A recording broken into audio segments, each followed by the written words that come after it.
சற்று முன் கிடைக்கப்பெற்ற மிக மிக முக்கியமான செய்தி ஒன்று வெளியாகி உள்ளது.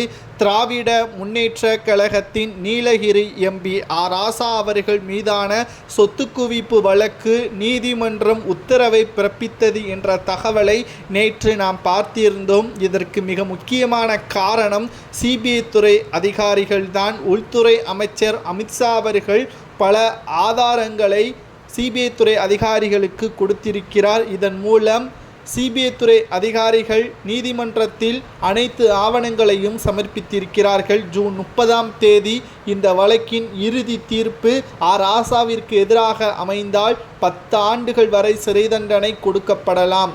அதாவது இந்த வழக்கு எங்கிருந்து ஆரம்பித்தது என்பதை முதலில் நாம் சுருக்கமாக பார்க்க வேண்டும்.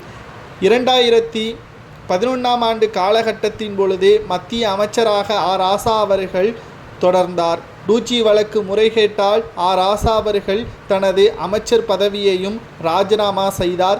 ராசா அவர்கள் சிறையிலும் அடைக்கப்பட்டார். அதற்கு பிறகு கலைஞர் அவர்கள் மூலமாக டூஜி வழக்கிற்கும் ராசாவிற்கும் எந்த ஒரு சம்பந்தமும் கிடையாது என்று ராசா கனிமொழி விடுதலையும் செய்யப்பட்டார்கள். ஆனால் அந்த சமயத்தில் சிபிஐ துறை அதிகாரிகள் ராசா மற்றும் உறவினர்கள் வீட்டில் சோதனைகள் நடத்தப்பட்டதில் சுமார் 5.5 கோடி சொத்து வருமானத்திற்கு அதிகமாக இருந்ததாக அவர் மீது வழக்கு பதிவு 2015ஆம் ஆண்டு செய்யப்பட்டது.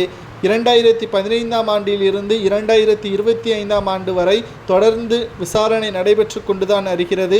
பல சாட்சியங்களும் அந்தர்பல்ட்டி அடித்ததன் காரணமாகத்தான் இந்த வழக்கில் இருந்து ராசா அவர்கள் தப்பித்து வந்தார். ஆனால் உள்துறை அமைச்சர் கொடுத்த மிகப்பெரிய ஒரு ஆதாரத்தின் அடிப்படையில் இந்த வழக்கு மிகப்பெரிய ஒரு திருப்பு முனையாக ஜூன் 30 அமையும் என்றும் இதன் மூலம் ராசா அவர்களது ஒட்டுமொத்த கதையும் முடியும் என்ற தகவலும் கிடைக்கப்பெற்றுள்ளது. 2026 சட்டசபை தேர்தலுக்கு முன்பாக ராசா அவர்கள் கைது உறுதி செய்யப்பட்டால் இதை வைத்து எதிர்க்கட்சியினர்கள் தேர்தல் பிரச்சாரத்தை மேற்கொள்வார்கள். இது திமுகவிற்கு ஏற்கனவே மக்கள் கடுமையான கோபத்தில் திமுகவின் மீது இருக்கிறார்கள்.